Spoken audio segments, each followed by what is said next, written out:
আসসালামু আলাইকুম। আশা করি সবাই ভালো আছেন। আজকের এই ব্লগটাতে আপনাদের সাথে কথা বলবো কাতার নিয়ে।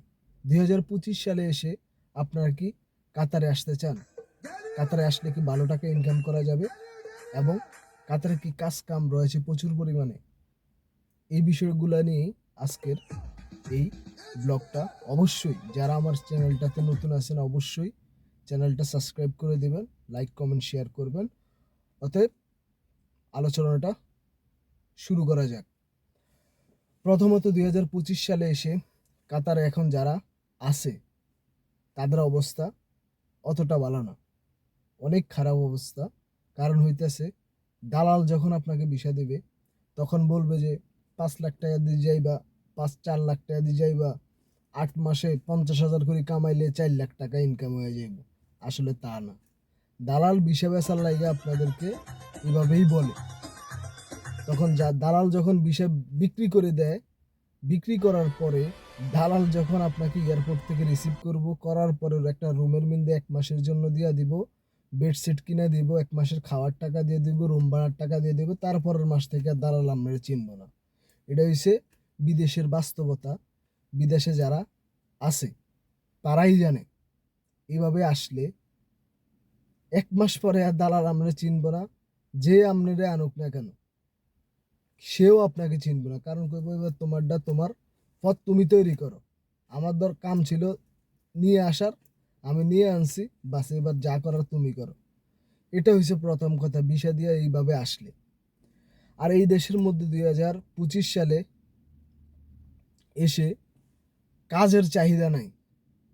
ওয়ার্ল্ড কাপের আগে প্রচুর পরিমাণে কাজ ছিল এই দেশের মধ্যে।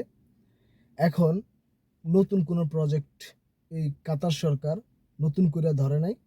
এই কারণে প্রবাসী বাংলাদেশিদের অত পরিমাণে কাজ নাই। যারা পুরাতন কিছু লোক রয়েছে যারা ছোটোখাটো কন্ট্রাক্টারি করে, ওরাই কিছু কাজ কাম করতে পারে এবং তাদের পরিবারের লোক থাকে, ভাই, চাচতো ভাই, জ্যাঠাতো ভাই, মামতো ভাই, শালা, হমদি, ওরাই নিজেরাই করে। যখন একটা মানুষ বাইরে থেকে আসে তখন ওই মানুষটা ওই চান্সটা পায় না। ওই চান্সটা মিলতে যদি কাতারে ভরপুর পরিমাণে কাজ থাকতো, চাপলায়ারের কাজ করতো, চাপলায়ারের কাজ চলতো, তাহলে মানুষগুলা চাপলায়ারের দিকে যাইতো। ঘন্টায় ১০ টাকা, ১১ টাকা, ১২ টাকা কাজ করতে পারতো। ১০ ঘন্টা কাজ করলে ১২০ টাকা পাইতো। এখন ওই পরিমাণে কাজ নেই। আর ২০২৫ সালে এসে আপনাকে কাতার আসতেছেন, আমি বলবো যে যারা আপনাদেরকে বলবে যে আসেন কাতারে, কাতারে প্রচুর পরিমাণে কাজ আছে, একবারে মিথ্যা কথা। আপনারা এইসব ধাপ্পাবাজির মধ্যে পড়বেন না। ২০২৫ সালে আইসা কাতারে অত পরিমাণে কাজ নেই। আমরা এখানে ৭ বছর, আমি গাড়ি চালাই, ঠিক আছে, কারণ আমাদের গাড়িতে অধিকাংশ মানুষ আমরা এরকম ভাড়া মারি, উবারে গাড়ি চালাই, বিভিন্ন ধরনের কাস্টমার উঠে, তাদের থেকে আমরা জিজ্ঞাসা করি এবং আমরা দেখিও। তাই বলি আমি ২০২৫ সালে এসে কেউ কাতার আইসেন না, অন্যদিকে চেষ্টা করেন। আর দালালের খপ্পরে পড়ার কোনো দরকার নাই। দালালের খপ্পরে পড়লে জীবন শেষ। যেই টাকা দিয়ে আইবেন দালাল কিন্তু মজা মাস্তি করে ওই টাকা নিজের পকেটে বইরা নিব, নিজে খাইব দাইব, রিল্যাক্সে চলবো। হাতে দেখবেন যে শার্ট প্যান্ট কোট টাই পরি আটবো রাস্তা দিয়ে, আরামনে আটবেন, লুঙ্গি হিন্দি, ছোটো ফ্যান হিন্দি, ওকে শার্ট গাদ দিয়ে আর ওকে গেঞ্জি গাদ দিয়ে রাস্তা দিয়ে আটবেন। হাতে দেখবেন যে বড় গাড়ির বিন্দেও চলে। অতএব দালালের খপ্পরে পড়বেন না। অতএব আমার কথাটা হলো ২০২৫ সালে কাতারে আইসেন না, অন্যদিকে চেষ্টা করেন। কারণ কাতারে অত পরিমাণে কাজ নেই।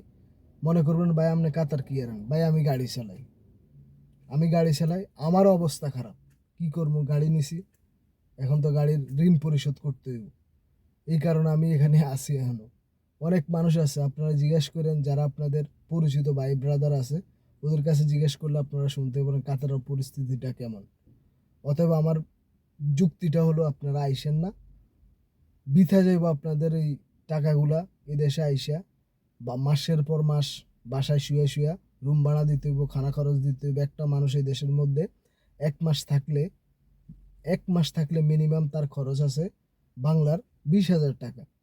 আপনি এত টাকা খরচ করে আয়াও এভাবে বসে থাকতে হইব। অজস্র মানুষ এইভাবে বসে রয়েছে। অতএব আমি বলি যে ২০২৫ সালে আইসা কাতার আইসেন না। সবাই ভালো থাকবেন, সুস্থ থাকবেন। অন্য একটি ব্লগের মধ্যে আপনাদের সাথে কথা হবে অন্য একটা বিষয় নিয়ে। সবাই চ্যানেলটাকে সাবস্ক্রাইব করবেন।